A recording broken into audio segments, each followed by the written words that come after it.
Today I'm going to discuss how mushrooms can help your garden. I think a lot of times when we're planting our gardens, we think about vegetables or we think about fruits, but we don't necessarily think about mushrooms. And really, I guess the title of this video should be called, How Can Fungi Help Your Garden? Because mushrooms technically fall under the kingdom of fungi. I'm going to talk about a few different types today and how they can benefit you, and based on that, you can decide whether or not you want to include them in your edible landscape. Welcome to True Freedom Permaculture, where I show you all the tips and tricks you need to have a green thumb, even if you weren't born with one. The first reason why mushrooms can help your garden is because they're hyper accumulators, the hoarders of the garden. And they have the ability to absorb lead and other heavy metals out of your soil. There's a famous mycologist. A mycologist is someone who specializes in fungi. His name is Paul Stamets, and he knows way more about mushrooms than I will ever know. He has done a lot of research on this, and he says that mushrooms have the ability to absorb petroleum-based pollutants and other heavy metals out of the soil.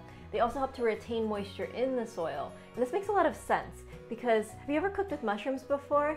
One of the things that you'll often hear when cooking with mushrooms is they tell you not to rinse your mushrooms or soak them. And this is because if you do so, they're going to absorb all of the water and not take on any of the flavor that you want to put into the mushrooms. So they act like little sponges in this way, which when cooking is usually a disadvantage, but in the context of a garden, it can really work in our favor. You can use inoculated mushroom logs in hugelkultur beds. And hugelkultur is a topic for another video because it deserves a video all to itself. But it's basically where you cover a piece of wood, usually a log, to create a hugel, which means a hill. And it allows the wood to decompose slowly and add nutrients into the soil, into the garden bed beneath. And so sometimes people will add these inoculated mushroom logs to their beds, and the growing mushrooms are yet another thing that grows in that bed. The mushrooms have now formed a symbiotic relationship with every element in that bed.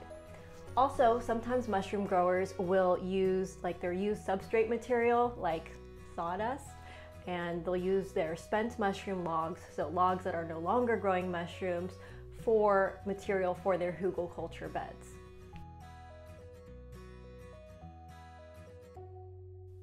Mushrooms help break down biomass, which is living matter, into your soil. Mushrooms are saprophytes, sapro meaning decayed or rotten, and phytes meaning a plant that grows in a certain way. So mushrooms get their nutrients by eating dead or rotten things.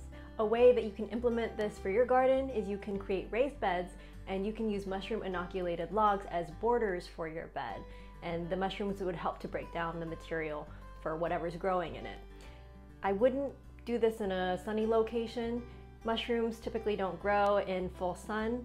An exception to this would be if you had a garden bed and it's in full sun and you have something growing in it that's tall enough, even something like kale, for example, you could get away probably with putting a mushroom inoculated log on the north side and the east side of your garden bed, because there, if you have something growing and shading it out, you've created a microclimate. I do talk about microclimates in this video, and I give you some examples, so if you're interested in that, I will put the link in the description below for you. Fungi can also help your garden through a relationship called mycorrhiza. If I'm pronouncing that incorrectly, someone please tell me. Seriously? This literally translates to fungus and root, and it's a mutually beneficial relationship. As we just discussed, we already know that the fungi will help to break down the living matter into nutrients for the soil, and in exchange, the fungi gets carbohydrates from the root of the plant. So this relationship is really in between this fungi and the plant root. So how do we encourage that relationship in our garden? Well, you can add something called a mycorrhizal inoculant to your soil. This is mine here, and I know that unboxing is a thing. Is unpackaging a thing? I'll pour some out. This is a mix that contains some biochar and some worm castings as well, so it's not just the inoculant. But I'll do a close-up so you can see it a little bit more.